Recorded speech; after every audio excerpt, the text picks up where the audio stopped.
right, we'd like to welcome everybody to the East Region Town Hall meeting, our first meeting of 2026, and we will call this meeting to order at 4:02. First is roll call of board members. Angela Amaral, present. Holly Harris. Present. Sterling Wellman. Here. Donna Makowitz. Here. And Lori Carrera. We should She'll- really welcome them. Yep, and Lori will be here shortly. We'd like to welcome Donna and Lori, who are our two newest members to the East Region Town Hall. Next is going to be public input. It'll be up to 3 minutes per citizen to discuss any item that is within the committee's jurisdiction and that is not on the agenda. Does anybody have public comment? All right, Margot. Thank you, Angela. Hello, Earth. Margot Kambara, Lake County General Plan Advisory Committee member, speaking for myself. Tomorrow's Planning Commission agenda has two topics of interest. First, recommended acceptance of the Climate Adaptation Plan, and second, a major use permit hearing for a Rancho Lake project. As background, I am for smart development and agriculture. I am not anti-cannabis. My husband and I have supported our neighbors' cannabis permit applications. However, the Rancho Lake project has several serious problems, two of which High Valley residents and other Earth residents can appreciate. The first problem is water availability. The second problem, no wildfire safe road for emergency access and evacuation. Third, there's another problem, and that is unfair application of agricultural protections from commercial cannabis cultivation. Next door to the project is a family with an organic beef ranch on prime agricultural land. In the Middletown area, no prime farmland has protection from commercial cannabis cultivation. For more information on the Planning Commission meeting and these topics, go to the Earth website. Look under the Resources tab. Click on the link for Board of Supervisors / Planning Commission agendas and meetings. The Planning Commission meeting starts at 9 a.m. Your public comment, written or oral, is welcome. Your presence at the meeting would be meaningful with or without an oral public comment. Thank you. Thank you. Is there anyone else that has public comment that's not related to an item on the agenda? Oh. And if we can keep it to the East Region Town Hall area related to our specific area, that'd be great. Hi, Tom Lasik. I think this does relate specifically to District 3 and to East Region Town Hall. Just to sort of put this in context, as you know, there's been quite a bit of concern about mobile home parks and how some of the owners are somewhat predatory in writing up violations and things like that. So I think you can relate to something that's happened. I think my concern is on a larger scale.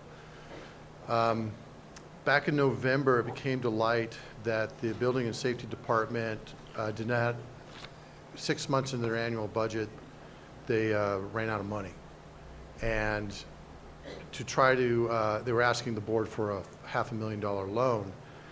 One of the ways that they had discussed trying to pay that back was to have two people from code enforcement go out into the community and find things to write up violations for. This is separate from the, as far as we can tell, it's separate from the code complaints that the community has already submitted. It doesn't seem to have anything to do with abandoned vehicles, trash, or any of the 800 or so, or I guess 1,900 that Mr. Beltramo mentioned last meeting that were still in queue. This seems to be a new process. I'm a little bit concerned about that because it seems to take away from what the community has actually asked the county to address. Things like trash, things like abandoned vehicles, and so on.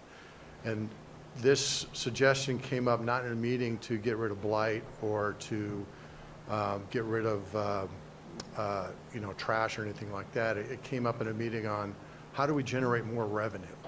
How do we solve this budget deficit? Oh, let's go out and start writing people up for permits. And that seems like a chilling effect. The colloquial phrase, it's fishing for revenue. So I encourage you to keep that in mind. It came to light last month in the Board of Supervisors meeting that this was a long time coming. It's been over 3 years that they've been running a deficit, and at the last minute they told the board that they needed a loan.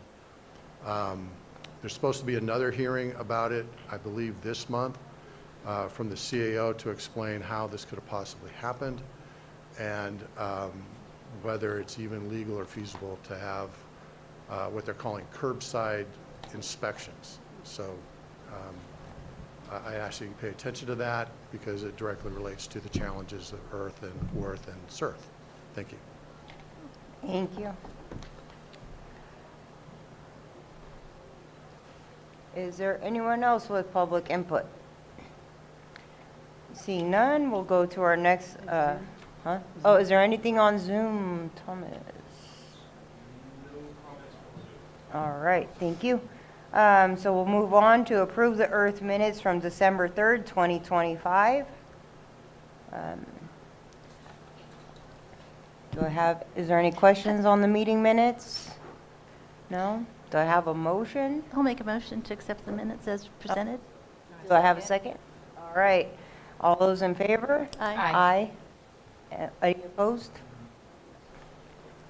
Okay. So we're going to do a little bit of, we're going to move some stuff around the agenda only because of Donna needs to leave early, and we're going to have her give a little update on the Keys. It's normally under number 9, our ongoing projects, but the Keys Schindler Restoration Project, Donna's going to give us a quick update now so that she can leave early Okay. in a little bit. So Thank go you. ahead. I'm pretty sure most of you are familiar that we've been awarded the, Louder. okay, Blue Ribbon Committee, louder. Okay. There you go. Okay. Most of you are aware that we were awarded the $2.3 million for the Blue Ribbon Committee's grant for the Schindler Creek POA revitalization. And I just wanted to give you a quick update. Phase 1 is all about why it matters to the people who live here. The effort is being led by Lake County Resource Conservation District with funding from the California Natural Resources Agency. And the focus is restoring Schindler Creek and the Clear Lake Keys channels, improving water quality and supporting the long-term health of the Oaks Arm and our community. Many of us know the challenges firsthand: decades of sediment buildup, invasive plants, slow-moving water, and declining water quality. Phase 1, which runs from 2026 through 2028, is the groundwork phase. It includes surveys and monitoring, engineering design up to 65% level, environmental review under CEQA, and importantly, ongoing community outreach so residents can stay informed and share feedback. Later phases will look carefully at planned sediment removal, restoring natural habitat, improving water circulation, and strengthening fish passage, which is for the E.R.T.H. And the goal is to have reduced sediment nutrients, improve water quality, protect the channels, and make this a healthier system for people and wildlife, not just on the short term, but long term. This project is truly collaborative. We've got tribal partners, local nonprofits, technical experts, USGS. We have 3 habitat restoration groups.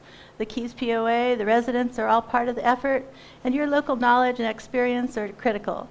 This won't be fast. It's a 10-year project. It's expected to take at least 10 years from planning through implementation, but Phase 1 is a major and hopeful first step towards a healthier lake and stronger future for Clear Lake Oaks. Thank you for your support, and if at any time you have questions, RCD will be able to answer, and we have monthly meetings and bring all your concerns to us. So thank you. Thank you, Donna. And can you provide us that information and we'll put it up on the website as well? Yeah. All right, thank you. Does anybody have any questions for Donna? No? Okay, so we'll go ahead and get back on track here, and we'll go to our guest speakers. What? You forgot to point off. Oh, I'm sorry.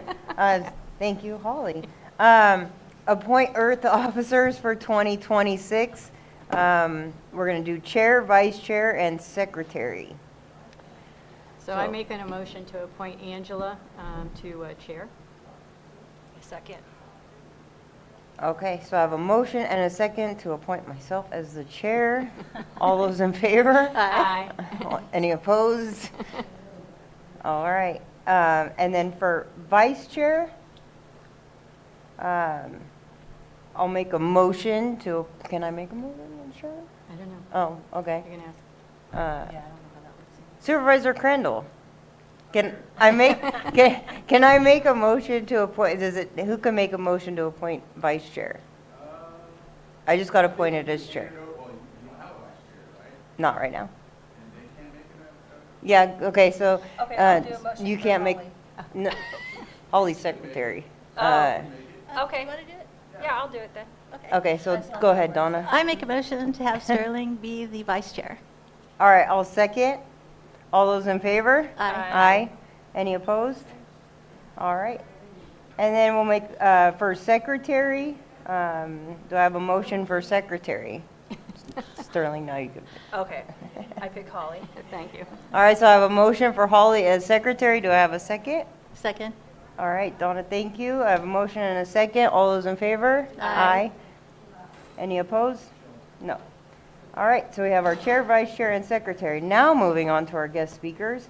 We have Sheriff Bingham from the Lake County Sheriff's Department and Fansler, Sergeant Fansler. All right, from the CHP.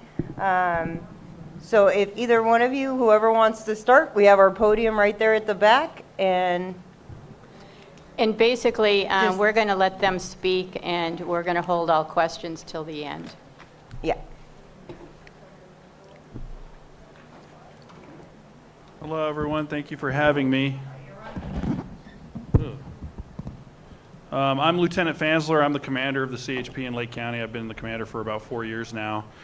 From what I'm being told, they just wanted me to kind of go over like what we do and what our jurisdiction is, so I'm happy to do that. The California Highway Patrol is the state traffic enforcement agency for the county. So we primarily focus on traffic safety and the free and safe travel of commerce through the county. As you all know, there's a lot of traffic on the state routes coming from I-5 to 101 and vice versa, and then also 29 around the lake. So that's our primary focus. Our number one focus is to save lives on the highway. So we do that in several different facets. One is obviously enforcement. So we're out there patrolling our beats, looking for violators, looking for aggressive driving, looking for opportunities to slow people down. So that's one aspect of our job.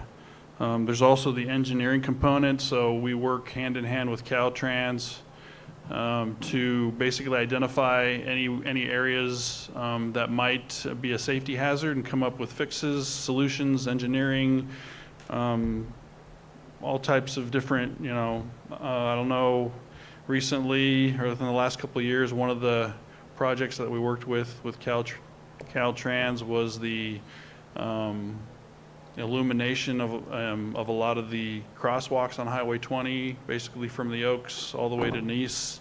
That was a project that we kind of worked together on. So that's just one example. And then there's the educational component. So we provide several traffic safety programs. There's the Every 15 Minutes program, which we kind of help the high school coordinate along with other agencies to kind of go over the dangers of drinking and driving as a teen. We host a class throughout the county a couple times a quarter. It's called the Age Well Drive Safe class. So it's kind of focused on reminding senior drivers about some of the rules of the road and some of the issues that you face as you age and you continue to drive. It goes over statistics and different type of techniques on how to drive safely. And then at the end, we provide a certificate that you can use, you can give to your insurance company, and supposedly it gives you a break on your insurance, is what I'm being told. So that's a really popular one. We also host a Start Smart program, which is kind of focused more for younger drivers, juvenile drivers, and drivers that were cited already and were court ordered to attend the program. And that goes over a lot of traffic safety stuff, information about distracted driving, cell phones, which is a big problem nowadays. So again, I'm just going off of the cuff. It's enforcement, it's engineering, it's education. The number one goal is to save lives on the highway. We focus on state routes, not because that's the only place, but with our limited resources, we tend to focus on the high traffic, high volume areas, State Route 20, 29, 175, to have the best success at lowering the mileage death rate. And if you don't know what that is, we take statistics throughout the state on how many people die on the roadways each year. And so one of the gauges we use to kind of help us identify if we're doing our job or not is called the MDR, the mileage death rate. And so it's basically, it sounds like a big number. It's how many people die for every 100 million miles traveled in California. That sounds like a lot, but again, there's millions of cars on the roadway and there's millions of people driving on the roadway. So it's actually not as large as you would think. And in the last few years, we've seen an increase in our MDR. I think that was partially caused from, COVID kind of hurt us a little bit with our enforcement availability and activity. And then in the past few years, as an agency, we've gone through kind of a real challenging time with hiring and recruiting new officers. And so there was a time not too long ago where we were really struggling to find anyone interested in law enforcement and anyone interested in applying to the Highway Patrol. Like I was telling some of the people up front earlier, maybe 2 years ago, so when I promoted to commander in 2021, I arrived to Kelseyville with approximately 21 officers. 18 of those were road patrol officers. That's divided between 3 shifts. About 2 years ago, I was down to 11 officers working the road, which was a significant decrease in just overall availability and enforcement. But we've done a lot to try to improve our recruitment and our hiring. We started 3 classes at the CHP Academy in Sacramento. We went on this kind of statewide and almost nationwide campaign for recruitment, and we bolstered our numbers in the past year to the point now where I'm happy to say that I'm back up to 17 road officers, and I have 4 in training. So that's an additional 4 here as soon as they're done. While they're training, they're with another officer and they kind of learn the ropes, and so they're not a fully fledged officer, but we're definitely moving in the right direction. Obviously, we investigate traffic collisions, and then our tertiary responsibility is to assist our allied agencies. So we're always there to assist the sheriff. We work hand in hand with the sheriff's department on a lot of things, and any agency, even some of our city agencies. So that's about the best I can do. Could you explain what things you were telling me before the meeting, the areas that you're responsible for? So there's a couple of different things. Do you have any officers that are assigned specifically here, or does it change?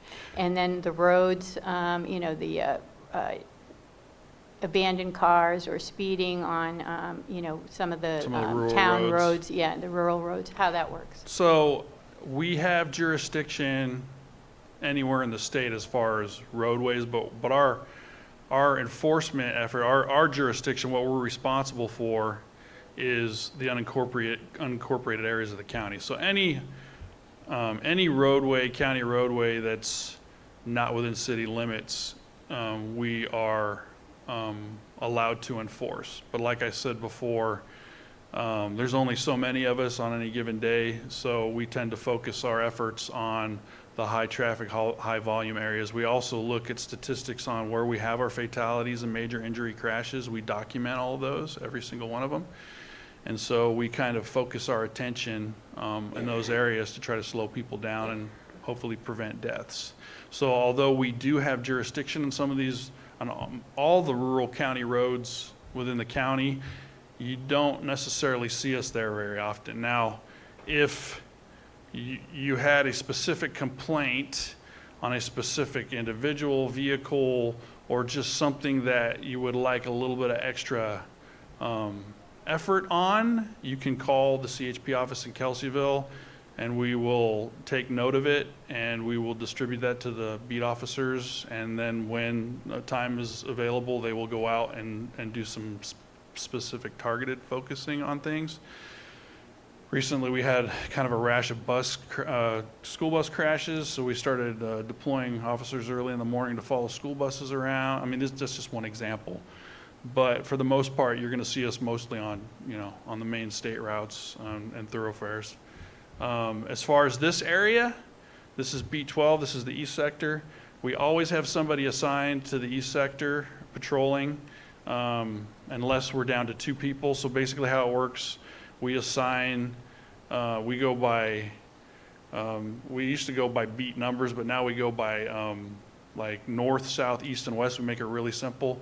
So if there's only 2 officers working at any given time, they go north and south, and they split basically down the middle, which would be Kelseyville or Diener on 29, and over here, I'm losing my, I can't remember the cutoff, but there is a street just north of Glen Haven that is basically the dividing line. Typically, we have 3 or 4 officers working on any given shift, so it would be split north, south, east, and west. But what I started doing, I saw an opportunity, especially on Highway 20, to kind of focus a little bit more attention between Colusa County and Nice. So I reassigned our beat schedule. So now if there are more than 4 officers working, which happens on occasion, that 5th officer immediately goes to the east, so that we have 2 patrolling Highway 20 from Colusa County to the Lucerne, to try to kind of, help slow down people and address some of the traffic issues that we've received from people. So there's that. Abandoned vehicles, it's always a problem in this county. There is an abandoned vehicle abatement program through the county, that's run through the county, that handles removing abandoned vehicles for the most part. If a vehicle is obviously abandoned and not on a state route and out on a county road, typically what happens is we'll be called, either us or county code enforcement will be called out. We'll verify that it's abandoned. They'll tag it. They'll make note of it, and then at some point the county will come and remove the vehicle. If it's a safety hazard, then we will expedite the removal. That doesn't necessarily happen from the CHP. It can happen from us, or it can happen from the Abandoned Vehicle Abatement Program. If it's not obviously abandoned, it's just broken down, or it's still drivable, there are statutes that we have to follow before we can tow a car. For any car on an unincorporated highway, which is most of the county, we only have 7 miles of freeway, and that's in Lakeport 29. Basically from Nice Lucerne cutoff to Highway 175 Hopland. So any roadway outside of that, when we identify a vehicle that is not occupied and that is basically stationary but drivable, we tag it. But we have to wait 72 hours before we can remove it. If it's on the freeway, it's a lesser time. It's like 48 hours, so a very short amount of time. So does that answer your question? Yes, thank you. Okay, Thank you. thank you. Just Lieutenant Fassler, I have a couple questions for you. Regarding like you were talking about the schools and the buses. Mm-hmm. Do you have somebody that patrols the area around East Lake School during drop-off and pickup? No, not That's- necessarily. Okay, No, that's not, always, not specifically. okay, We know it's a problem, but unfortunately, it's a problem in every school in every part of the county. Right. You know, so we do try to be visible and available during those times, but again, when there's only a few of us working one call and we're right, okay. And then my other question is, does the Lake County CHP, do you guys have a mobile inspection unit for big rigs? So, yeah, okay, so yes, they're not based out of Lake County, but yes, we have a commercial vehicle officer that specializes in commercial vehicle enforcement. And they are based out of Reading, which is my headquarters, I guess you'd call it, for Northern Division. But they're assigned to Mendocino and Lake County and Colusa County. And they have a schedule where they come and go. So they're not always here, but they're sometimes here. Recently, the Lake County officer transferred out, so it was a vacant position. I just met the new officer for the first time yesterday that's assigned to this area. He'll be working Lake County and Colusa County. So that's his number one job and priority, is to identify commercial vehicle issues, like, where are they driving, what kind of issues we have in that sector, and he will do his best to enforce those. But that type of training and experience is very limited. Like, there's only a few people that have it, and it's a long course and a lot. So it's very, I don't know. It's not every officer. Let's just put it that way. Right. We know the basics. Like, I know the basics of commercial enforcement, but I'm no expert by any means. But if there's a big rig crash, or if there's a specific area where we have issues with commercial vehicles, he'll try to focus on those. Okay, thank So- you. Yeah, thank you. Yeah. Yeah. Oh, she's asking for what's the best phone number? We just changed phone numbers at the, so they just changed our phones.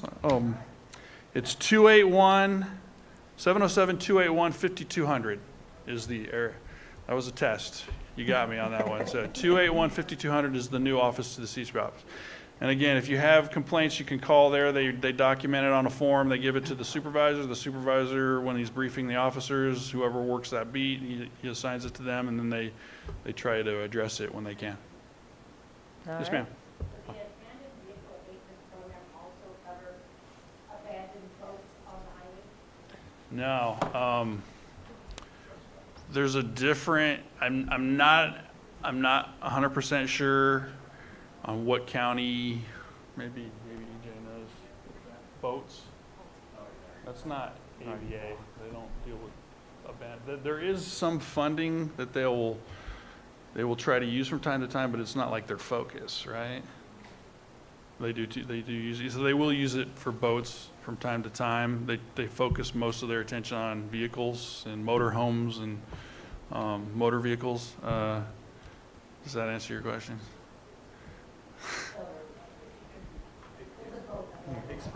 Especially when they're on the side of the highway or on the side of a road, they Yeah. usually will implement that with AVA.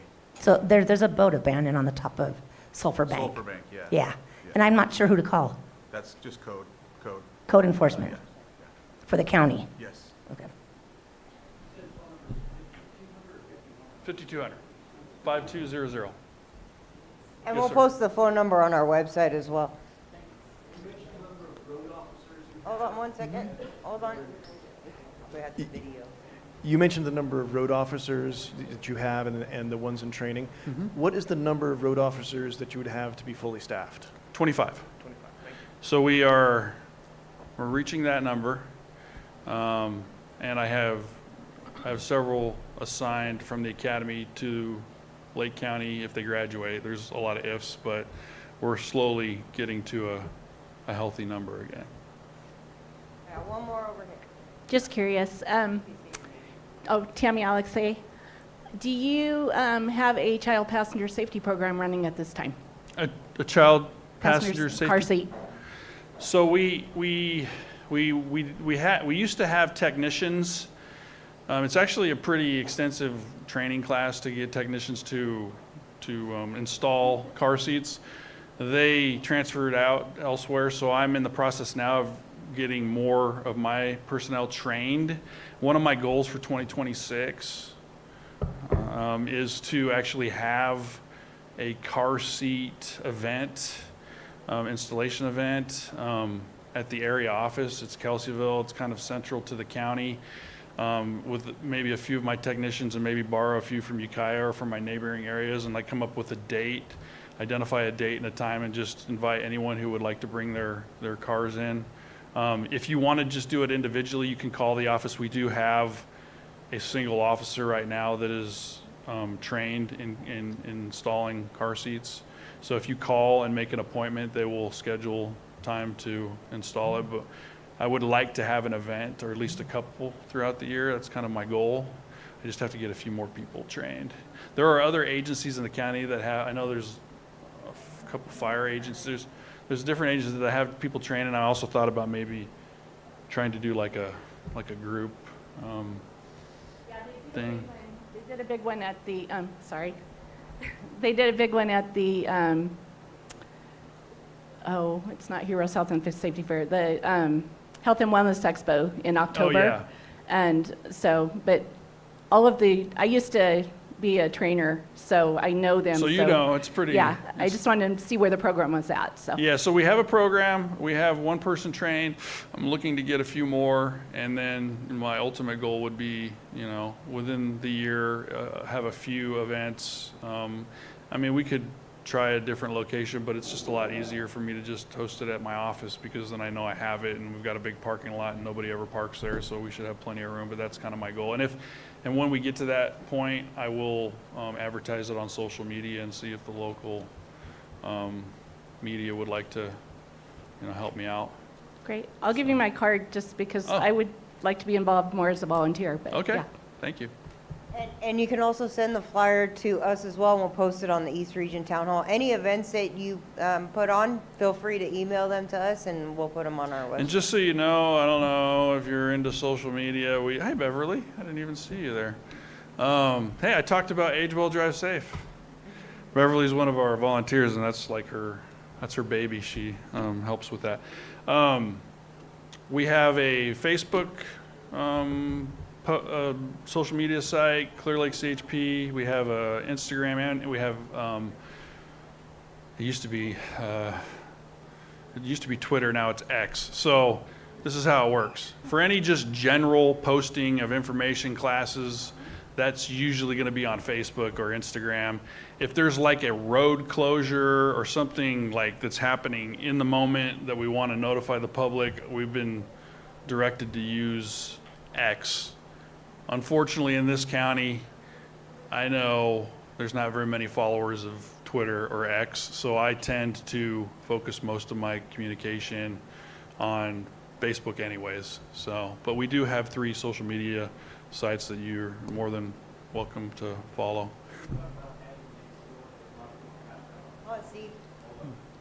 Next door. We're only allowed to use what my headquarters will give me permission, so we're sticking with the 3. Yeah, the question was if they could use the Nextdoor app. Yeah, not yet. No, it's not currently allowed. Well, I feel like it's a step forward. I'm not a big social media person, but I'm the one that is posting most of this stuff right now. I'm learning as I go.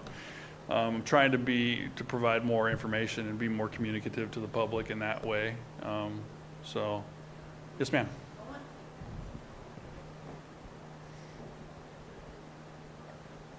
Kathy Garner, Clear Lake Keys, retired school bus driver.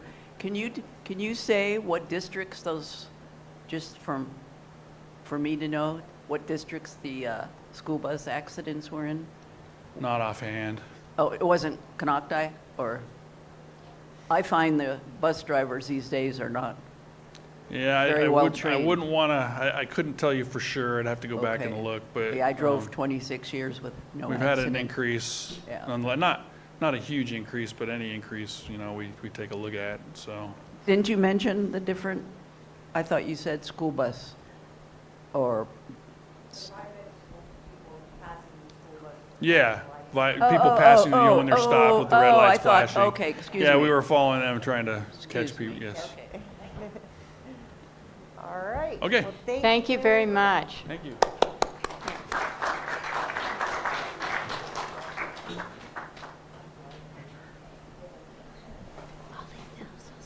All right, Sheriff Bingham. Well, I kind of feel like you guys let the CHP commander off easy. Thank you, EJ, I appreciate it. I'm sorry. No worries at all.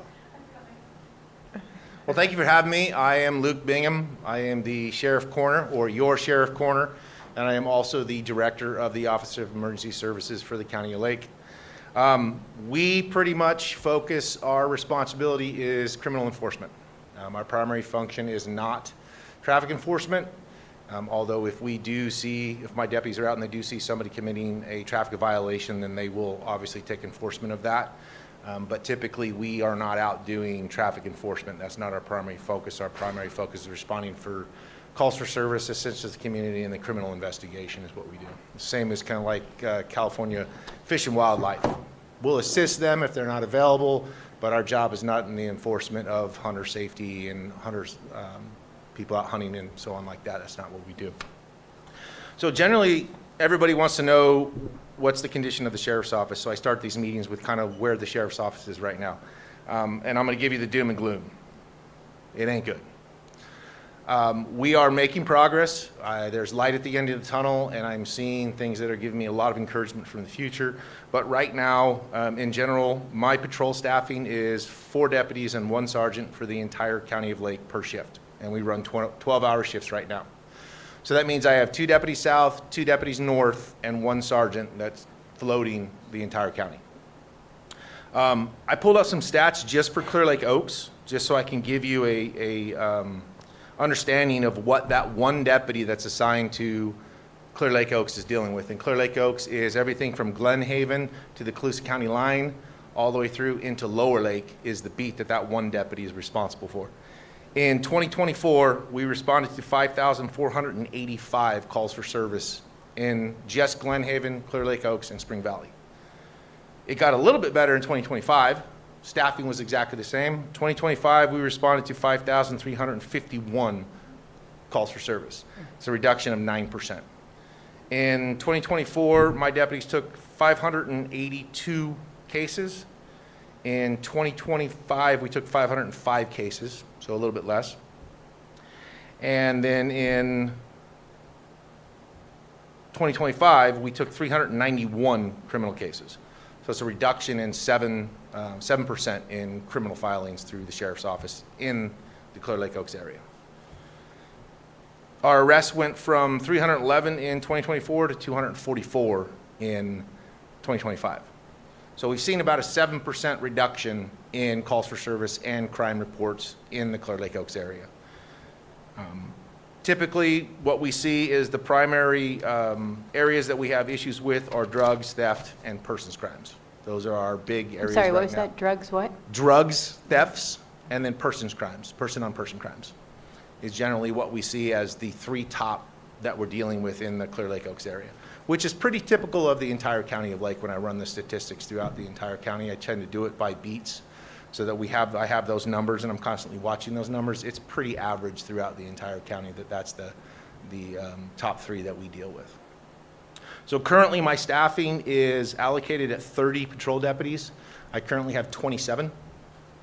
I have 2 that are on the FTO program right now. I have 1 that's going to the academy just started the academy in December, which are positions that I have that are not on the street as solo deputies right now. So I have 3 in training. So the reality, I have 25 or 24 patrol deputies, or deputies as total. And that's spread out between my investigations unit, my patrol staffing, and then my other special assignments. We are looking at increasing those numbers. The Board of Supervisors has been very supportive of that. We've done a lot of things that I was talking earlier with a gentleman. I'm horrible with names, so I apologize if I don't get your name. Can't recall it. we're seeing an increased number of applications to the sheriff's office, which gives me hope for the future.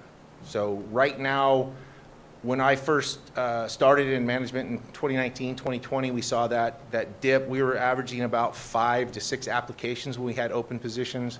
We're getting close to 30, 40, and 50 applications for my corrections and my patrol divisions as we're coming through this. So I'm seeing those numbers increasing. We're getting more applicants coming into those. The reality of it is we wash a lot of them out. I've said this multiple times, and I will continue to say this. I understand that I'm understaffed, but I will not lower the standards at all in the sheriff's office to hire people just to get my numbers up and to plug positions. I'm not going to do that. So that's kind of some of the things that we're dealing with in the sheriff's office right now. We're doing a pretty good job of it. We're getting our recruitments. We're focusing more locally than we are externally. We used to focus on Bay Area. We used to focus on outside of Lake County for a lot of recruitment. We've kind of changed that because we understand if we hire somebody from the city, we're less likely to keep them in Lake County because the city is a draw. That's where they came from. If we focus on Lake County and we hire internally out of the county, we're more likely to keep somebody at the sheriff's office than we're going to lose them to another agency. We also focus on some of the more northern rural communities, because if you understand the rural life and you understand the lifestyle and some of the pros and the cons to the lifestyle, you're more likely to be happy in Lake County. If you come out of the city and that's the lifestyle you're used to, you're less likely to be content in Lake County, so we tend to lose them back to the city. So that's pretty much just the overall very 10,000-foot view of the sheriff's office right now. I usually like to just give that and open it up for questions because, again, I could stand up here for probably 30, 40 minutes and talk about the sheriff's office and all the great things that we do and all our great programs, but I may not answer your questions. So I like to give a 10,000-foot view and then just kind of open it up for questions, and then I can answer what you really want to know. Excuse me, so I have a couple of questions. It used to be that the Sheriff's Department put out a number of press releases. Are you still doing that? Yeah. Okay.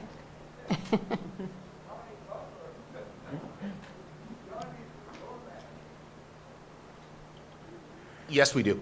Okay. I haven't seen any. Do we have to get on a list or? No, we are constantly posting on Facebook and on our website, and then if there is a press release that of a noteworthy case of an investigation, then we will put that out to the media, and generally it's Lake Co News, Mendo Fever, Lake County Record B, just the accredited news agencies, Okay. if that's a term. Okay, thanks.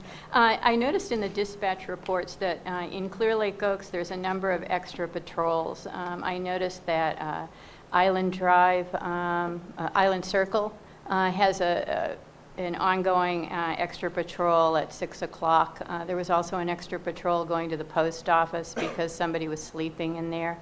And then there was an extra patrol going around First Street. And I was wondering how these extra patrols, get implemented. Is it somebody calling or what it's for or what?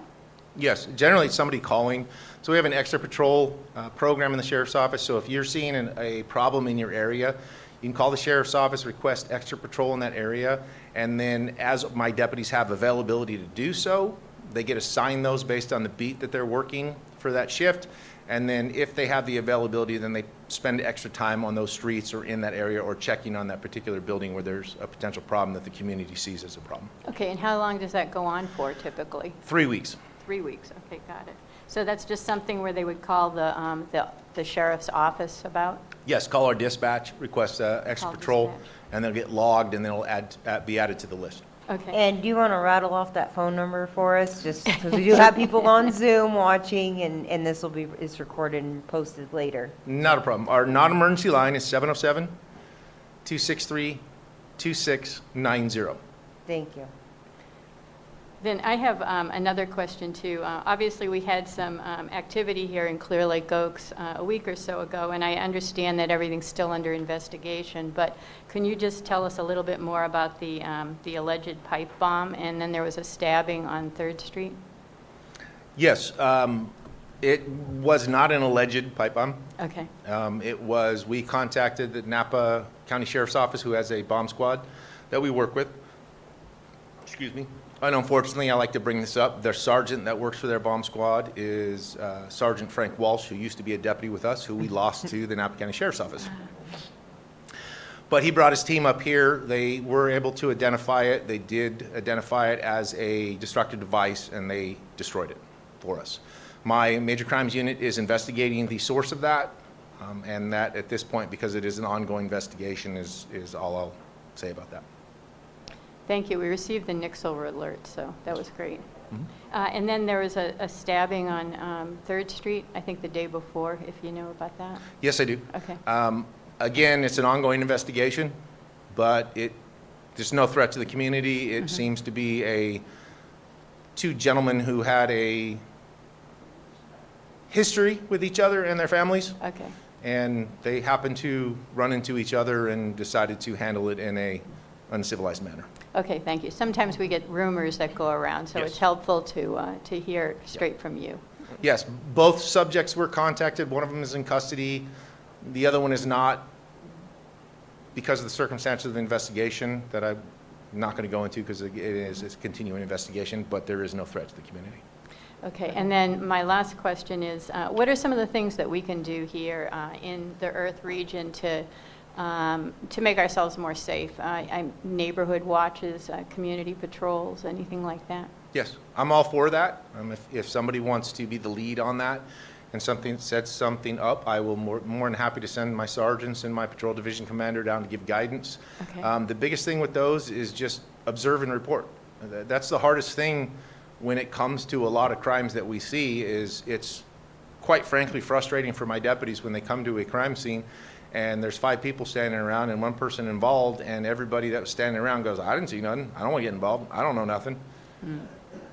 Well, it's difficult for us to do an investigation and put a case together. So having the community there that is observing and reporting and calling the sheriff's office and then being willing to stay there and say, hey, this is what I saw, and being that witness for us to help us with that investigation, that's huge for us. And then the word gets out. The word gets out to the community. It gets out to the people that are the bad actors, that the community is watching, the community is involved, and the community is willing to essentially be witnesses and testify. In the long run of things, they decide to go somewhere else. So it is very helpful. Thank you. Okay, so I have a couple questions, and was there a decrease in illegal marijuana cultivation or eradication this last year? Yes, I am extremely happy to say that our marijuana unit has done a phenomenal job over the last 3 years, and we've seen a marked decrease in illegal marijuana cultivation. We typically do not deal with permitted cultivation sites unless there is some type of illegal connection or nexus to the operation. That's CDD that deals with that, the monitoring and the checking of those commercial licensed sites. But in the area of illegal, we have seen a marked decrease. Our numbers are probably 60% of what they were 2 years ago, Okay. as far as eradication. Do you anticipate the same funding going forward for next year? And the same I'm effort? certainly hoping so. Okay. That is up to the feds. Okay. I'm certainly lobbying for that through my contacts at the DEA. That money comes from what's called our DSEP grant, which comes from the Drug Enforcement Administration. I have got no indications that they're planning on reducing our grant, and I'm certainly in conversations with them, explaining to them that we need it, because we have seen it in Lake County where we've been very active in enforcing marijuana, and those bad actors leave Lake County and go to, let's say, greener fields, Yep. where the enforcement is not as heavy, and then the enforcement becomes heavy there, and they come back to Lake County because we've turned a blind eye to that enforcement because we don't have the numbers. I don't want that to occur, so we're going to continue that enforcement, hopefully, just as aggressively as we have been. All right, thank you. And then, does anyone from the sheriff's office, do you guys patrol Indian Valley Reservoir on holidays or weekends when there's a lot of people out there? We try to.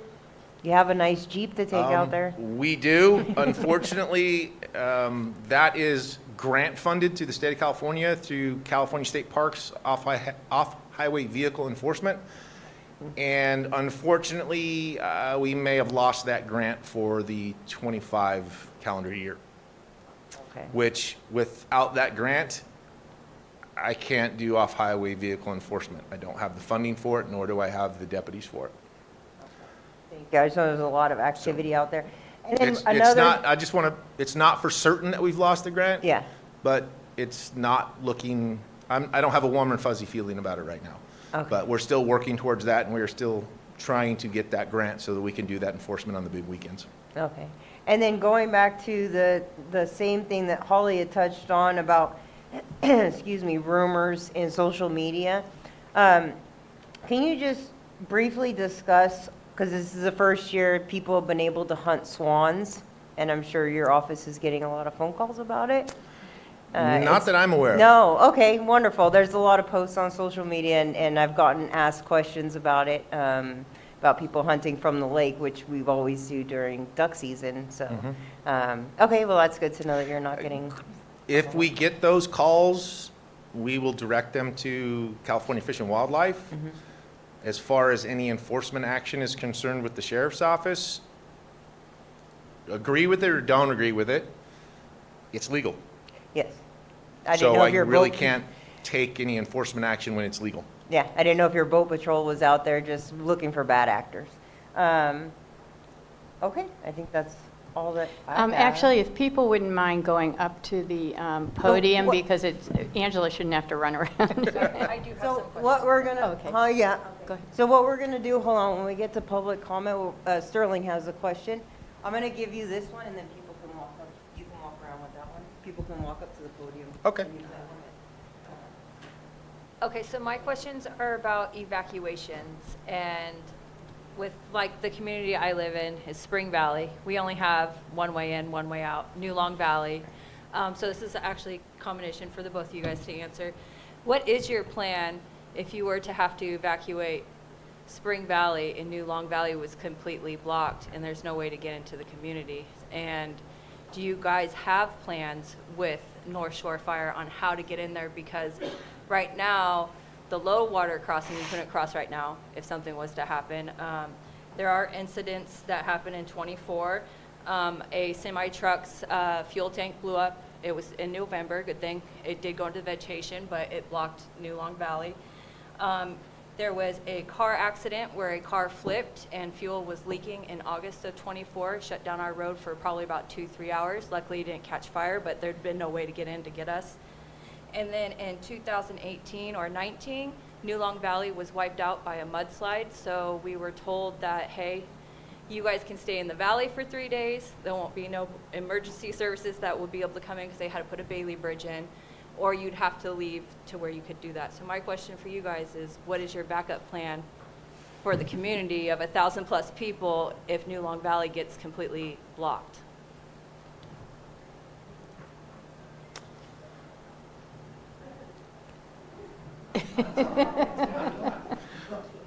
Well, when Plan A and Plan B doesn't work, we come up with Plan C on the fly. So all I can tell you is that we would not abandon Spring Valley. We would come up with whatever options we could come up with.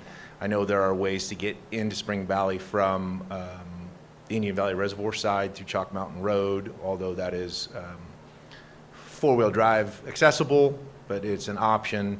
The low water crossing is an option.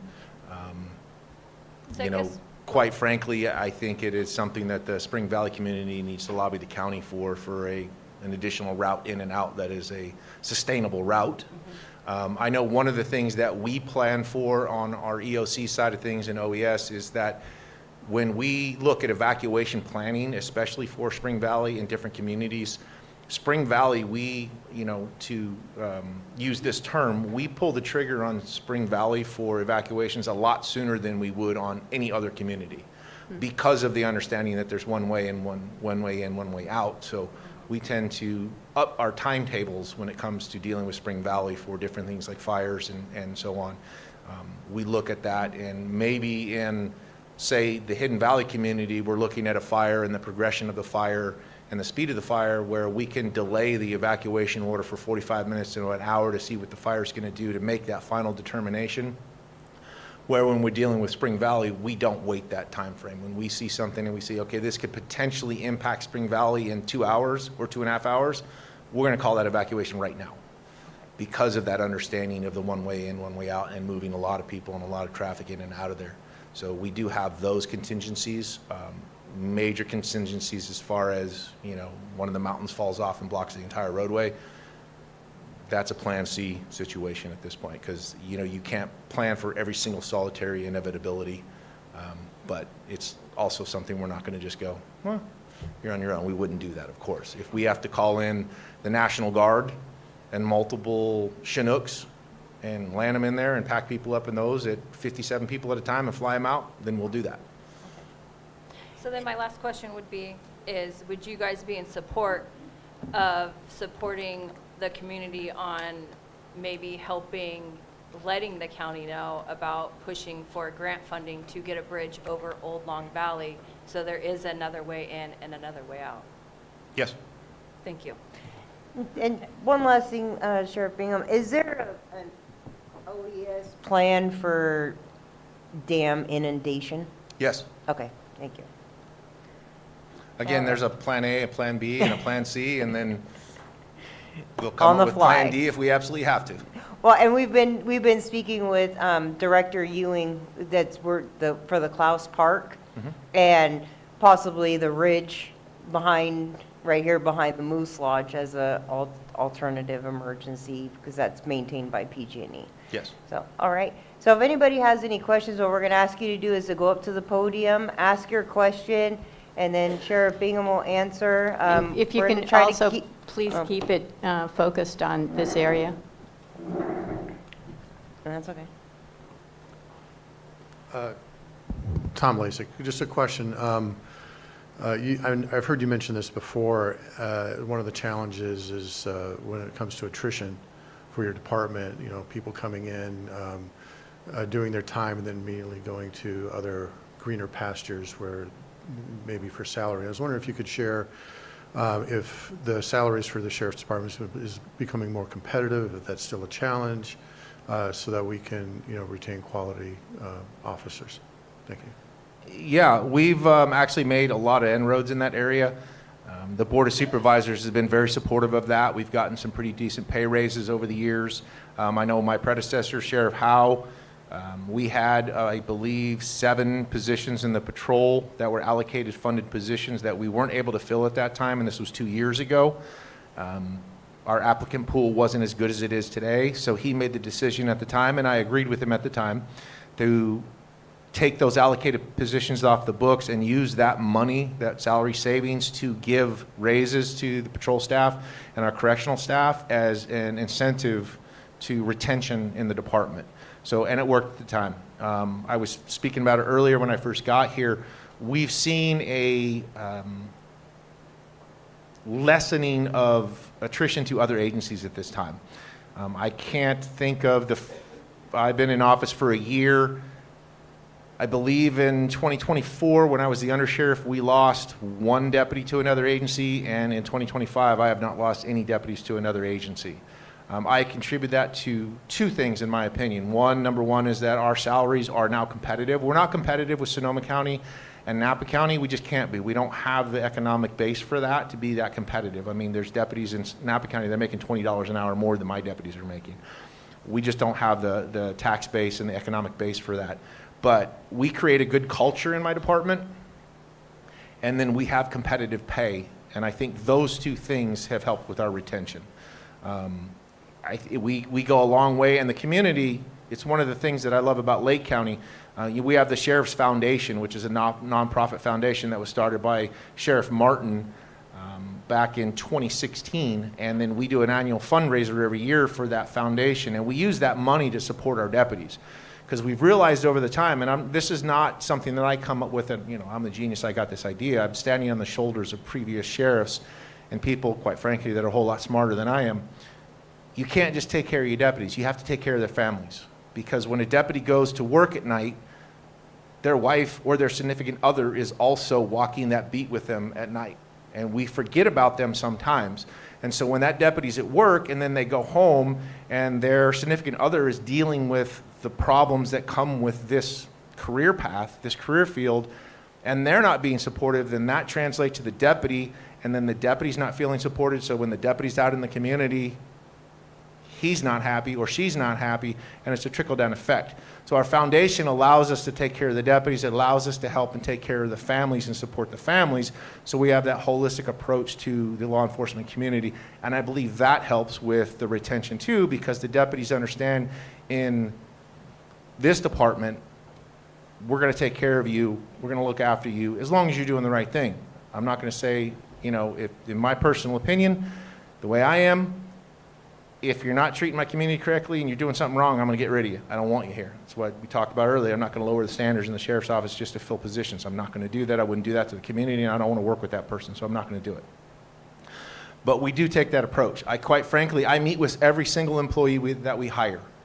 I started that when I was the undersheriff, and I'm going to continue that through the entire time that I'm sheriff. Every single person that comes into my agency, whether administrative staff, a deputy, corrections, a dispatcher, they come to me on day one, and I get a half hour with them, and I talk to them. I tell them about my beliefs, what I believe is our responsibility to our community, the fact that we exist because of our community and for our community, and I give them those things, and I'm quite frank with them right along the line.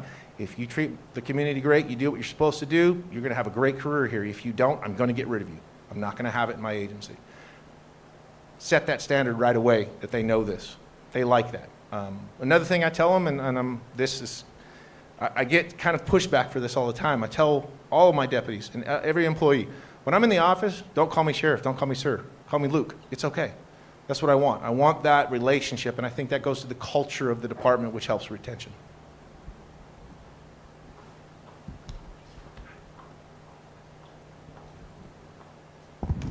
So one of the things I think that's very important are quick response times. And we all know that when something happens, whether it's at home or whether you're out in the community and something happens, everybody says, call 911. Well, I've experienced really good response calling 911, but not long ago, I experienced something that wasn't a good experience. So could you kind of go through the 911 process? Somebody suggested that it makes better sense to call your non-emergency dispatch. So I was at an event, somebody went down, a hard down, and I called 911, and I don't know who I got, but they did not know Lake County at all. Took quite a while. They switched me to 3 different people to describe where I was standing and where we were. What we needed was the fire department.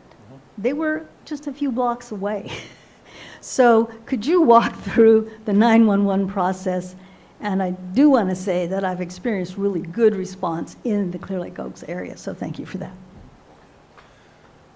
So my dispatch center no longer dispatches medical. The fire departments, I believe 5 or 6 years ago, decided to take their medical dispatching to CAL FIRE out of St. Helena. So when you call 911 in Lake County, as it stands right now, when you call 911 in Lake County, it goes to my dispatch center.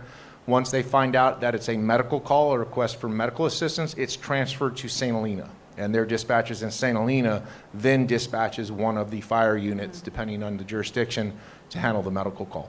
Unfortunately, there are delays with that. The way we had it before was they called the dispatcher here, we dispatch medical, we send the medical, my dispatchers know Lake County. Unfortunately, the medical dispatchers in Napa, St. Helena, they don't know Lake County as well. So there's sometimes a lag and a problem with that. Our response times, and again, this is one thing you should know about me, I'm not going to hide anything, I'm blunt about everything. Our response times are not as good as they should be, and that's because of my staffing. We prioritize our calls in one of 3 things, a type 1, a type 2, and a type 3 call. A type 1 call is lights and sirens. This is emergency, we're coming there right now. Our response time for Lake County for type 1 calls is pretty good. Our average response time is about 10 minutes to an emergency call.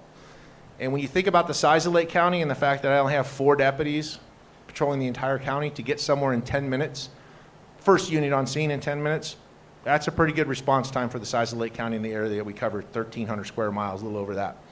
Our type 2 responses is something that happened, say a physical fight, but it's now separated and they're no longer physical fighting. That's about a 30-minute response time right now. That should be down to about 10 or 15 minutes. If I had the staffing, that's what it would be. That's what it was 10 years ago. Our type 3, your burglary with no suspect, petty theft, shoplifting, forgery, those kind of things. Sometimes, quite frankly, our response time could be 2.5 hours. And I don't like saying that, but the reality of it is, depending on what's going on in the county, we have to triage those calls. We talked about the numbers here, 5,000 calls, 5,485 calls in 1 year. 4 deputies working the Oaks. So a day shift, 12-hour shift, a night shift, 12-hour shift. They work there 3 or 4 days on, then the next shift comes on, 12-hour shifts. The graveyard shift comes on, 12-hour shift. They work there 3 or 4 days on, and they're off. So in 1 year, 4 deputies handled 5,485 calls for service between 4 people. Right now, my deputies on average are responding to anywhere from 15 to 21 calls for service per day. That's 1 deputy. We're averaging anywhere from 120 to 170 calls for service per day, 4 deputies, or 8 deputies, 4 on day shift, 4 on night shift, handling that many calls for service. And on average, our deputies are writing anywhere from 6 to 10 reports per day. That's what their case numbers they're generating per day. We average close to about 5,000, anywhere from 3,500 to 5,000, depending on the month, reports per month in the sheriff's office. That's a lot of report writing. The national average for a police officer is 60% of their time should be responsive, responding to calls for service. 20% of their time should be report writing. 20% of their time should be proactive enforcement in the community. Right now, my deputies are spending 85% of their time responding to calls for service, 10% of their time writing reports, and probably about 5% of the time they're capable of actually being out in the community, proactive, preventing crime from occurring.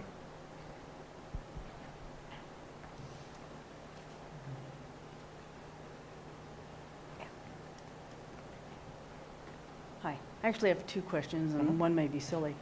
I've been obsessed with bears since I had a bear walk around my house, right outside my window. Do I call you? Because frankly, I don't want the bear coming in my house. Yes. And I don't want to call Sacramento because, you know, it takes them a while. Last I heard, Fish and Game has 1 Fish and Game officer for Lake County right now. So your best option, if he's outside your house, yes, call us. Okay, thanks. And then the other thing, you Neighborhood Watch. Yes. It sounded like you guys have some sort of a program to help people. Yes. So can you fill me in? Where would we start if we wanted to do that sort of thing? Contact the sheriff's office. You're going to want to talk to Lieutenant Gary Frace. He's my patrol division commander. Can you give out a number? I have somebody taking notes over there. Yep. We can get the information and post it on the Earth website so that everybody can get that. Great. And if you want to put give us your email or something later, I can specifically make sure I get it to you. Cool, thank you. Yeah, our main office number is 707-262-4200, and then just ask for Lieutenant Frace. Okay, sweet. Thanks. All right, well, we'd like to thank Sheriff Bingham for giving us all of this information. Thank you. And will you be sticking around if people have questions afterwards? Are you guys, yeah? Oh, Yes, I'm more than happy to stick around. It's up to you guys. I don't know about that. All right, thank you. Okay, let's move on to our next agenda item is going to be Earth Business, update and consideration of Earth activities and projects, housekeeping items, and consideration of a road safety committee. Okay. So what do we have here? My first question is on Earth funding budget. Supervisor Crandall, do you know how much money we have in the Earth budget? I haven't been able to get that out of admin. I know you you sent an email, and I was going to check it yesterday, but I got busy. But I do know you probably still have it somewhere in the 2000s, because you only Okay. spent like, what, 900? Yeah, she told me we had 0. Really? Yeah. Does the 3,330, does that reset every year, or is it Not just really. that's I the just, budget? Okay. yeah, I've just been letting it, because it's been sitting in Yeah. each town hall's account. So I was just kind of waiting until it was been depleted to adjust it or anything like that. But since you all have used yours, that might be a good time to reset everybody's. Yeah. So we've only used the only thing we've done is the mailer that we put out last year. And so she said that we had $800 total to begin with. That's what she told me. No, that's from the PG&E grant. Oh, okay. Yeah. So this is something separate. So Okay. it should be more. So I'm going to have this for you for the next meeting, so Okay. you can have an account of it. That's fine. Because there was a PG&E grant that was $800 for each. Okay, and that Yeah. must be what they're talking about. Thank you. Okay, so an Earth banner. At the last Worth meeting, thank you, Thomas, Betsy Kahn called in and suggested that Worth get a banner to put up behind the podium that would be in the meeting videos, and it would have like the council website info or at any future events. So we thought it was a great idea, so we actually are proposing putting together a 2-foot by 8-foot vinyl banner that we could hang up right here behind the meeting, so people would know what the website was, and there'd be a QR code so that it would just be there in your face all the time. So I took a look online, and we can get one for $31. So that's why I wanted to know if we had any money in the budget. So I guess Hold it, so I think Thomas is over there trying to zoom in on it. You I got got it, it, okay. okay, thank you. So I guess my question is to the other council members, if you're interested in spending the $31 plus shipping and tax on a banner. I'm fine. I think it's a great idea. Okay. Yeah, I think it's a great idea. Okay, so then we will go forward with that. Second thing, we decided that possibly we should come up with a road safety committee, and I think I put information on that on each of the tables. But basically, the road safety committee would keep the Earth Council and the community informed about matters related to traffic safety. So it could include things like the High Valley Road issues, the Sulphur Bank Drive slide, evacuation routes, Spring Valley Bridge, school crossing on Highway 20, and issues regarding motorists, bicyclists, and pedestrians. So basically, we're suggesting a standing committee that would meet as needed and consist of 1 or 2 Earth Council members and members of the public as needed. And the activities would include liaison with transportation groups such as Caltrans, APC, Public Works, obviously California Highway Patrol. Look at road plans, investigate complaints, and forward it to who needed to know about it, make recommendations to the council, and then disseminate information to Earth community members on upcoming and ongoing projects. So basically, I am throwing this out to see what people feel about that and see if the council agrees on this or if there are any volunteers. I think it would be great, Yeah, because there's a gentleman here just today talking about. microphone, Oh, Mike. your microphone. Sorry. Oh, sorry. Yeah. I think it's a good idea, because there's a gentleman here today talking about the road safety in Spring Valley. Okay. Okay. Anybody else have any thoughts on that? Mhm. The East, it Or would be, our it would be region. exclusively Just, yeah. for the East Region Town Yeah. Hall area. Yeah. The same area that that we cover for the land use.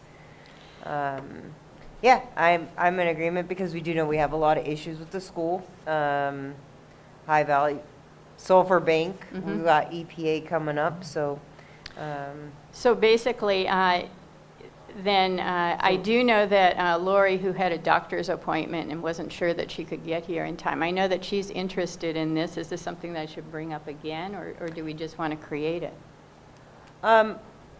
I'm good either way. We can bring it up again or create it. I just got a text from Lori that she's not going to be able to make it. Okay. So, yeah, it's up to, I mean, we can wait till the next one, the next meeting, and then Donna and Lori will be Okay, so here. we'll bring this up again there, too. Okay. Okay. Then, what I was going to say, my next thing was going to be flashing signs for schools. And this is something that if we do the road committee, I think it's something we should look into and have them contact the East Lake School principal and possibly Caltrans, maybe Highway Patrol, but to see if flashing signs, handheld or standing, would be useful in the middle of the intersection there during the school crossing. I guess I need to ask Lieutenant Fansler, is that, could the crossing guard carry a big flashing stop sign while they're crossing children? Is that? I don't see why not. Okay, thank you. That's fine. Yeah, it's just Right, not but going to be for another it's year. They're not gonna- 2027, It's yeah. 2027, so we're trying to get something, so if they can use a big flashing stop sign, great. So All that's, right. that's something where we would have them come back with recommendations and pricing, and maybe it's something that the Earth Council could pay for, or we could get donations from the public, members of the public. Okay, so I will find out. Thank Yeah. you. Flashing sign. Okay. Okay. Yeah. Can you go to the microphone though, please? Thank you, Olga. Just a real quick point of clarification. On the Road Safety Committee, are you talking about a council committee? Would you It's a allow for? A subcommittee, with Subcommittee? volunteers too. With yeah. volunteers? Mhm. Okay, thank you. So then you All wanna right. do the- Yeah, so then an update on the land use subcommittee. There's letters for the hypolimnetic oxygenation system, we'll just call it HOS. So UC Davis obtained the grant funding for the pilot system that will dissolve the oxygen into the deeper waters of the Clear Lake Oaks Arm to combat low oxygen levels in the summer, which causes cyanobacteria blooms and fish kills. They're proposing an oxygen tank at the water company with line diffusers at the bottom extended around Rattlesnake Island to the deeper part of the lake. The oxygen will be pumped through the lines to improve the water quality. This is a pilot project scheduled for construction in early 2027 with implementation in the spring or summer of 2027. The Land Use Subcommittee prepared a draft letter which is on the table in response to the request for review. Our comments included having the oxygen tank farther away from Highway 20 as possible, verification on where they will be storing the equipment, and how will construction work around the busy January through May fishing season, as well as the Catfish Derby.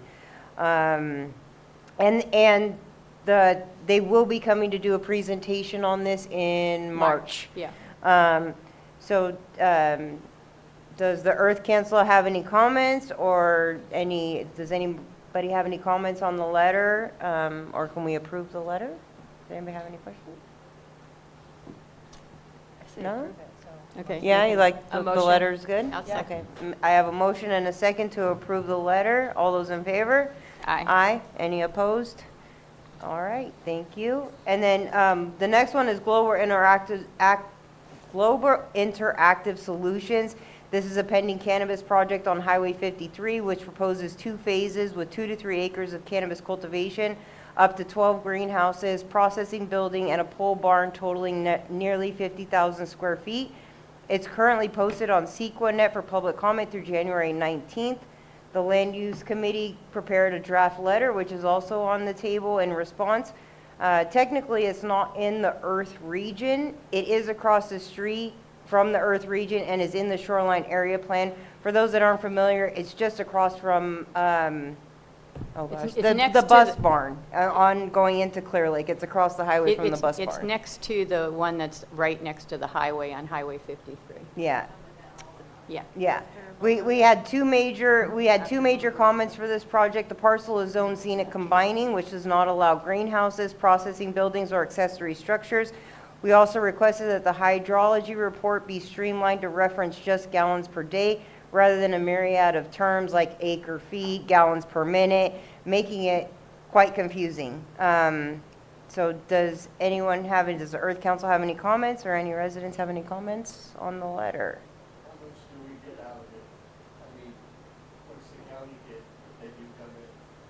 Oh, I'm not Taxes. sure. Yeah, the taxes, they get the Taxes. taxes on it, but we don't know how much it would be. No, we're, No. We're just making We're just comments making- on the proposed project and things that they need to take a look at. That's what this is Yeah. right now. Yeah. Yeah, I don't know how much it is. So do we have, oh, I'm sorry, Sally, did you have a question? I'm Sally David, resident for all my life, basically. We've had several plans presented for road maintenance off, not the major roads. Again, this last year, they ran out of money for the Oaks. Excuse me, Sally, that's on the agenda. It's coming up. Oh, that's, Yeah, that's something that we're talking about. We're actually going to go through that. oh, okay. It's 2 more items. Yeah. We're almost there. Okay. You guys are going faster than my brain is working today. I apologize. Back on the oxygenation project, I know that they're coming to make a presentation in March. And I didn't see the letter, but I wonder if the council, actually the community, is aware that that's not a solution. That's not a solution that fixes a lake, and it's not a long-term solution. It's an ongoing treatment for a symptom that's going to cost. So the question is, what cost, what good, for what people, where's the money going to come from? I just want to make that comment. Sure, and that's a good question to ask when they come. Okay, so do we want to approve or change the letter? Do we have any questions on the letter? This is the one on Global Interactive. Do you have The cannabis anything on the letter? Oh, yeah. Yeah. I'll do a motion. Okay, so I have a motion to approve the letter. Do I have a second? Second. I have a motion and a second. All those in favor? Aye. Any opposed? Okay, that one is approved. The next one is the Mr. Kuhn letter. As some of you remember, at our last meeting, Mr. Kuhn came to give presentations on his proposed projects right out here on Highway 20. At the December meeting, the Land Use Committee made recommendations that Earth Council support Mr. Kuhn's senior affordable housing project and storage unit projects with several comments. We said that we would put together a letter that Earth could send to him, which is also on the table in the back. Does anyone from the council have any comments on the letter, or can it be approved? So basically, we presented all of our comments at the last meeting, and we just said that we would write that up in a letter for Earth. Yeah. So, I'll do a motion. All right, I have a motion to approve the Second. letter and a second. And all those in favor? Aye. Aye. Motion carries. Okay, so let's move on. I have tribal input, but Supervisor Crandall, we have not heard anything back from Commissioner Brown. So we still like to get in touch with him again. Commissioner Brown, we can talk about it after, but I still don't have an update for the tribal input for our road committee. Okay, do you want to do D3, Matt? Sure. Okay. North Shore Fire Protection District. I understand that Chief Banks was made permanent chief, and so I want to congratulate him on that. And the Fire Protection District received a $160,000 grant from the California Office of Traffic Safety for new emergency response equipment such as state-of-the-art rescue tools, Jaws of Life, and training. They're also right now looking for donations. The North Shore Fire Fund is looking for donations to help out the North Shore Fire Protection District. I left a copy of the flyer on each of these things if anybody feels like donating. The information is there. Let's see. Then we wanted to mention the Worth Copter meeting, but maybe Supervisor Crandall can talk about that during his update. Okay. Okay. All right. So we'll move on to number 8 on the agenda, which is our commercial cannabis report and cannabis ordinance update. Yeah. Okay, at the last meeting, we had code enforcement here, and Earth requested that code enforcement review Earth's compiled violations from the cannabis reports. Marcus, the code enforcement manager, Marcus Beltramo, says they will look at it, but we did not receive a response on the status at the time of this meeting. Then in terms of the ordinance, the cannabis ordinance, it's going to be next going to the Ag Committee for review.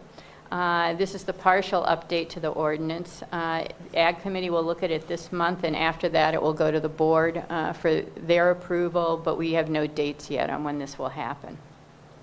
In terms of Poverty Flats on High Valley Road, the appeal of the Poverty Flats cannabis project went before the board on December 9th. The appeal was denied 3-2, so the project was approved. And then in terms of other cannabis projects in the Earth region, Catholic Church Road, which is on Catholic Church Road, is about 2 to 3 acres. This is currently on hold. Lamperti 2 on Sulphur Bank Drive. Community Development is currently writing the initial study. I think that's about 10 acres.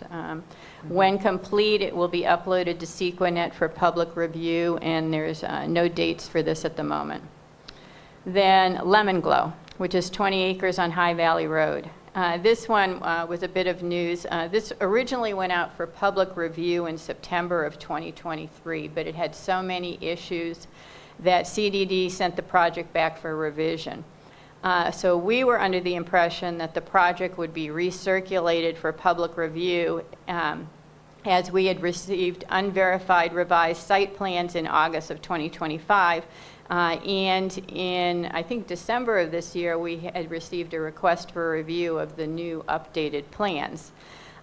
We had heard nothing since. This is not the case. I was told today that Community Development is currently writing the staff report before presenting it to the Planning Commission. Due to the many changes, we requested the documents be presented to the public at least 30 days in advance rather than the typical 72 hours, but we've not received any response yet back on that. We'll keep you updated on that. Okay, wonderful. Going on to number 9, ongoing project updates, EPA, Klaus Park County and agency projects, Public Works Road Repair, and we already did Key Schindler. Okay. So the EPA cleanup. The EPA is currently working on a fact sheet regarding the Superfund, the Sulphur Bank Mercury Mine Superfund site, with some visualizations of what the cleanup's going to look like and some figures related to potential community impact, a lot of which would be traffic. They're supposed to have 20,000 trips going down Sulphur Bank Drive. So they are going to be here at the next meeting in February to, give us an update of what's going on. And I'm going to ask them, we sent out a letter with a number of concerns back a year and a half ago or a year ago when they first presented their plans, and we're going to ask them to update that. In terms of Klaus Park, we don't have any updates right now. Planning Department projects list, there was nothing new on there, and the DERNA or DERMA, we don't know the name, cell tower appeal date has not yet been set. The other thing we requested at the last meeting, we requested ongoing code enforcement report updates, and we subsequently asked for a simple data export of all open code enforcement cases in the Earth region. We wanted to know the date they were opened, the address, the complaint category, and the status, just to see how useful it would be for. He was bringing up the road preservation map, which is on all of the tables there. At the December board meeting, Lars Ewing, who's the acting director for Public Works, gave an updated road preservation plan, and the community here may remember that a prior director presented a road repair plan to the supervisors and to Earth, listing that most streets in Clear Lake Oaks would be repaved this year. It appears this was, there was no basis to this, no funding to it. Director Ewing put together a realistic 5-year plan for road preservation, not road repaving. Yeah. So he put together a more realistic 5-year plan that would be accomplished by his road crew to include preserving 155 miles of heavily utilized roads, about 30 miles per year. There are no plans to repair roads in the Earth region over the next 5 years, except for the prior repaving that we had a couple years ago of Sulphur Bank Drive, which has now slipped out, New Long Valley Road, and High Valley Roads. Any road repaving in the earth region is going to require capital improvement plans and funding. The timeline is there. This is something that one of the reasons we wanted to put the road committee together too, so that they could keep up on this and contact Director Ewing and find out what can be done, you know, about the roads here. So that's the update we have for that. Do you have a question, Sally? Yes. Several years ago, we had a big meeting about the road repairs. I live off of Widgeon Way. That was done. It needs more help. And on the list, it gave Laurel, which is the one that I travel every day, basically. I walk it every day, so I know. And I believe that it was first paved in '65. It has not been helped since. I know that the garbage trucks use the road, and that's not helped. But we have some major, major problems. Some of the road, as I'm driving, it is a single lane. I am concerned about a slippage, or if I have to miss a pothole, I will go over. And according to what I'm seeing here, maybe 10 years. But, you know, that's been a long time that it's needed some help. So Sally, that is a proposal that they are going to do with the current road crew in Public Works. They're going to be working every year. So that's to preserve some of the roads. So they need to come up with a with a grant program, a capital improvement thing to actually repave the roads. The issue here, we've talked to the road crews. If you go up Laurel or Widgeon or a lot of the roads around here, they're so bad now that it's down to dirt. And so the road crews that come by cannot fill it with the tar. Because it doesn't stick, so they need to repave the roads. Right. And so that's something that we would like the road crew, the road committee to look into with Public Works, and then we can report back to you. Yeah, so there's two separate steps to this process. You have the pavement preservation where they just go and chip seal it, try to preserve what's there. And then you have the capital improvement list where they're gonna come in and pave. Capital improvement list, I think, is going to the Board of Supervisors in the next month or two, maybe? Lars, probably, yeah. So you'll see a separate presentation by Public Works. It'll be the capital improvement list. So that's where, if it needs to be repaved, that's where it would be. One of the interesting things that I remember is that these roads in the Oaks were to be done, but each time a few are done, and then we've run out of money. Yeah. This is, you know, kind of silly. Yeah, and Director Ewing is working hard to find additional funding sources. Hasn't been in there very long, but he's trying really hard. I'm trying to. Yes, thank you, Sally. Okay, and I think that was the last one, right? Okay, we'll move on to the Spring Valley update. All right. Sterling? So I just talked to Robin. So our water loss is back up. We're running around 50 to 53% water loss, so we went back up. They did find 2 of the 6 leaks they were able to fix. They're still they can hear the water under the ground running, so now they're just trying to run and find these extra 4 spots. They did do a meeting with the Army Corps of Engineer for the lake recovery, and one of the advisory board members' brothers was there. He used to work for, I believe, the Army Corps of Engineer, and to find out by the end of that meeting, Army Corps of Engineer may have never had jurisdiction over the lake. So we might not have to do over $1 million in mitigation to get the lake going. It might actually be way less now, and we might actually have our lake back in Spring Valley. Congrats. Yeah. That's huge, right? I thought that was huge too, thank you.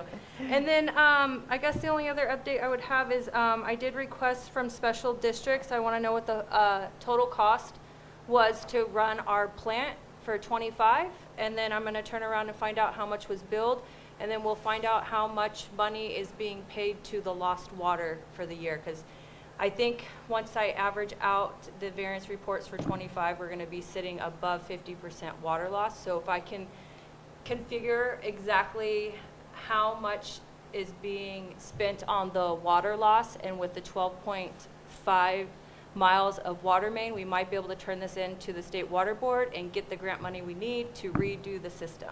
So that's where we're at with Spring Valley. Thank you. Congrats. Thank you, sir. Thank you, Sterling.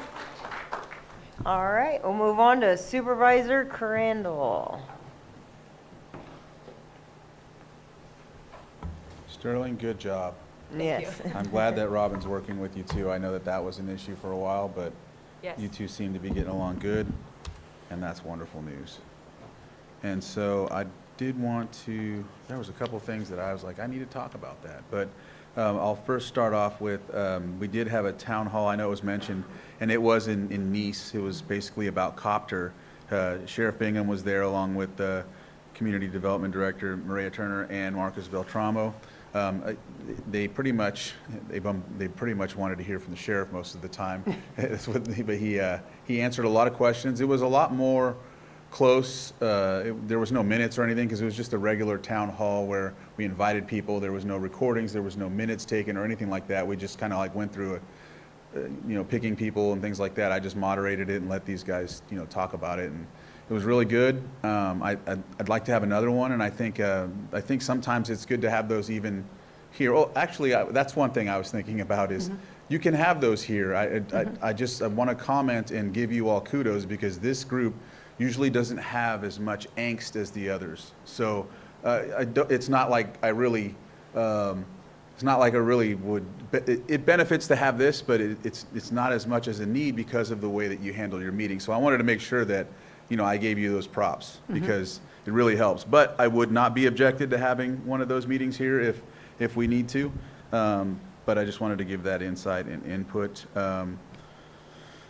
There was something, but it'll come to me. If I could just say real quick too, I spoke to someone from Worth and someone who attended, and they said it was absolutely fantastic. They so appreciated it, and they learned quite a bit. Yeah, we were trying to have that for a while. We were going to have it at the church, but then there were so many people that wanted to go, so we had it at the Nice Event Center. So it went really well.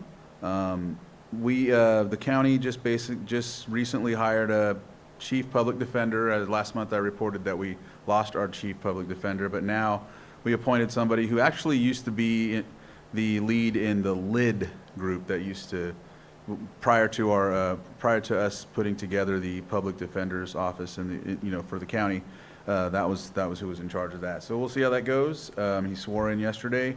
The animal control director, we just hired someone named Rachel Smith, so I know that that's been something that we've had on our plate for a while. So we have somebody coming in to do this work now from that capacity. It'll start in February. Rent stabilization ad hoc. Upper Lake has been meeting and communicating with them. If there's anyone here, we need to set something up to talk with Boa Vida and have a meeting at the office here for Lake Village Estates? Yes. So we need to set up a meeting so we can invite Boa Vida to talk. And then go from there, from that point. So once Upper Lake has theirs, Boa Vida has theirs, we'll come back together. And do you have people at Lake Village that you're talking with, or do you want us to contact? Yeah, I thought they'd be here, but yeah, I know Gail Delane is back in.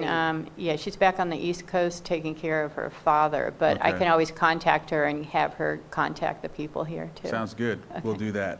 Okay. Yeah. Let's see. A Lake County Energy Committee, ad hoc committee has been put together. I think Supervisor Heiska and Supervisor Owen will be on that.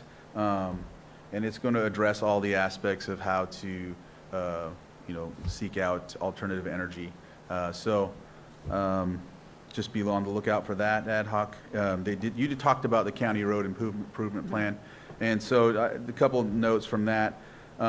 It was it was unfortunate to see that Clear Lake Oaks isn't in that list either.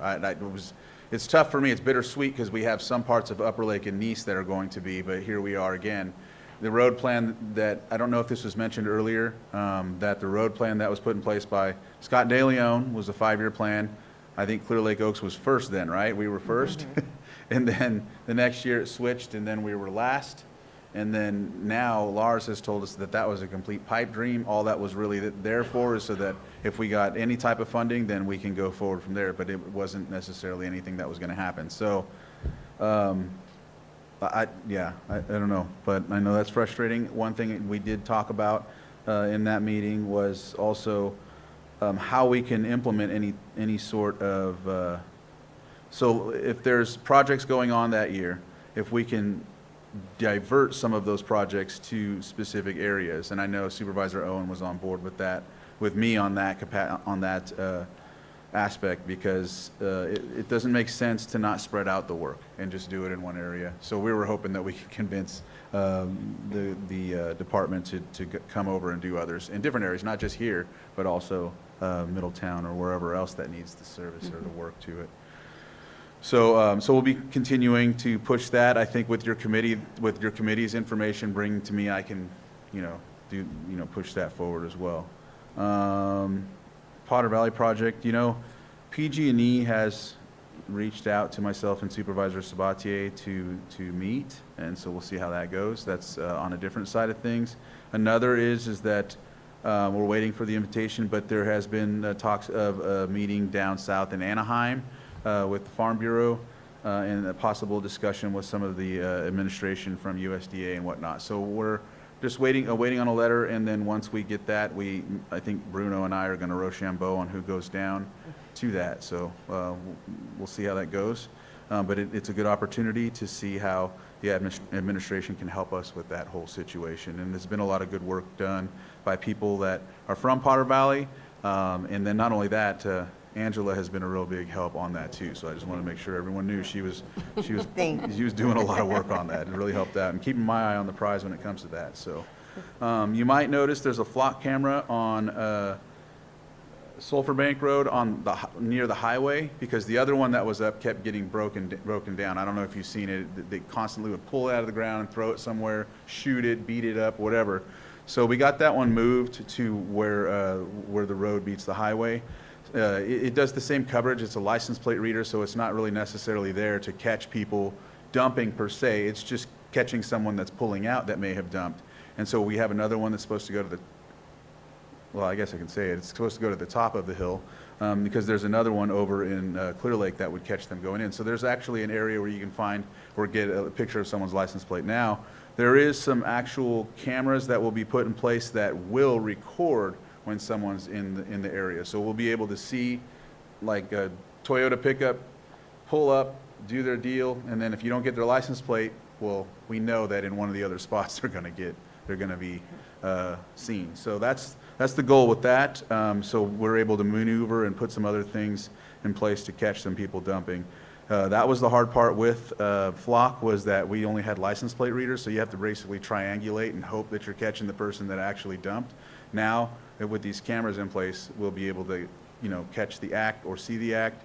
We're able to move these cameras as well. They're not just stationary, so if you put it, let's say, where the EPA site is, where you turn into the Rancheria, just giving you an example, it doesn't just stay there. Like we could say, okay, well, we see that they dump in this one area, and you probably all know the spot where it's like a turn, and they dump on the side of the hill over there. Like, we can move it around and adjust for that. So that's one good thing that Flock has updated on.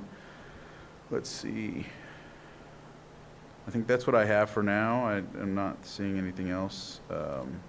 But again, I'll stay around for questions. All right. Unless you have some. I don't have anything. No, does anybody have any questions for Supervisor Crandall? Okay, let me grab the microphone. Can I do this, or are you going to yell at me? Okay. Hi, I live in the Oaks. My name is Melinda. Can you speak to the electric charging station that's broken? Oh, I didn't know it was broken. The one right here? The one right here at Caltrans. Okay, so we'll have to get a hold of Caltrans and get that moving. Yeah, there's been cones up around it for a while. Okay, well, I must have not been paying attention when I drive by. All right, thank you All for right. letting me know. I'll reach out to our Caltrans person. Yeah. Okay, thank you, Supervisor Crandall. Thank you. Thank you. Any new business? Anybody have any new business? Seeing none. Announcements? Any announcements, Margo? Okay. One announcement.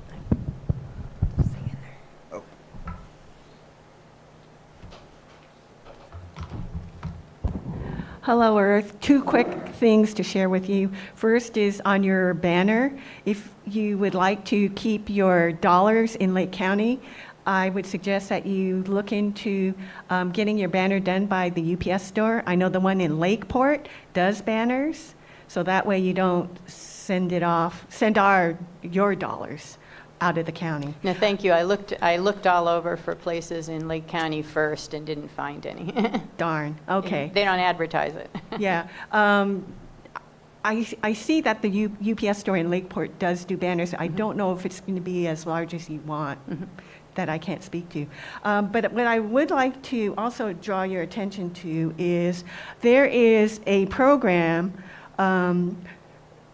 being brought to Lake County by the Polly Klaus Foundation. It is a social media safety program. There are several dates set for January, and the sponsors are Rotary of Lake County, various chapters, and Lake Family Resource Center, plus the educational community. I have sent the flyer to the Earth Board, and Earth Board, if you would be so kind to post it on your website, that would be fabulous. But to give everybody a quick rundown of what the program is, the Polly Klaus Foundation will present how to stay safe online and in the real world. The presentation location for Upper Lake Lucerne is the middle school. The date is Wednesday, January 28th. Dinner will be served at 5:30 p.m. Presentation starts at 6 p.m. The presentation is open to the public and appropriate youth, 12 to 16 years old. It's free. The evening's program includes gift cards, door prizes, and free childcare. Topics include real consequences of sexting, sex trafficking. Secondly, dangers of running away. Thirdly, how to spot the red flags of online behavior. The presentation in Spanish will occur on Friday, January 30th at the Canocti Unified Obsidian Middle School. Thank you for your consideration. Thank you. And I'd also like to thank Supervisor Crandall and Supervisor Pyska for donating some of your discretionary funds towards that. Thank you. Just real quick, I belong to One Team, One Dream, which is a nonprofit that supports small businesses, and we do a competition, a business competition. And we are this year focusing on food and beverage, the food and beverage, local food and beverage industry. And I just wanted to say that if you know somebody that's interested in competing as a competition, that the applications are actually online and available, and you can just go to our website, which is oneteamonedream.net. Number 1, TEAM, number 1, DREAM. And we will be giving out this year $80,000 to 7 different small businesses. We have had 91 businesses benefit from our nonprofit and program. It's all about, shopping local, staying local, supporting small businesses, and just remember that behind every small business, there's a family. So just make that available. And if you ever have any questions, you can go to our website. My phone number is actually there, and I'm always available to chat with you about what it takes to qualify, things like that. Thank you. Can you just state your name so everybody knows? It's Olga. Oh, yeah, I know. Your name. Your name. Oh, Olga Martin Steele, sorry. For those Olga that don't know Martin you, thank Thank you. All right, thank you. Do we have any more announcements? Yes. Hi, I'm Robert Bocabello with BDS Interior Design and the Window Design Studio. I'm also on the Chamber Board, the County Chamber Board, and the new Government Affairs Committee Chair. That's why I'm here today, and I'm really excited to hear what you guys are doing over here. So thank you very much. I'll hang out for a few minutes if anyone has questions about me. Thank you. Thank you. Thank you for joining us. All right. And so I think that concludes this meeting. Our next Earth meeting will be Wednesday, February 7th, 2026. Yep. At the Moose Oh, yeah. Lodge. But Moose, right here starting at 4 o'clock, 4 to 5:30. Thank you, everyone.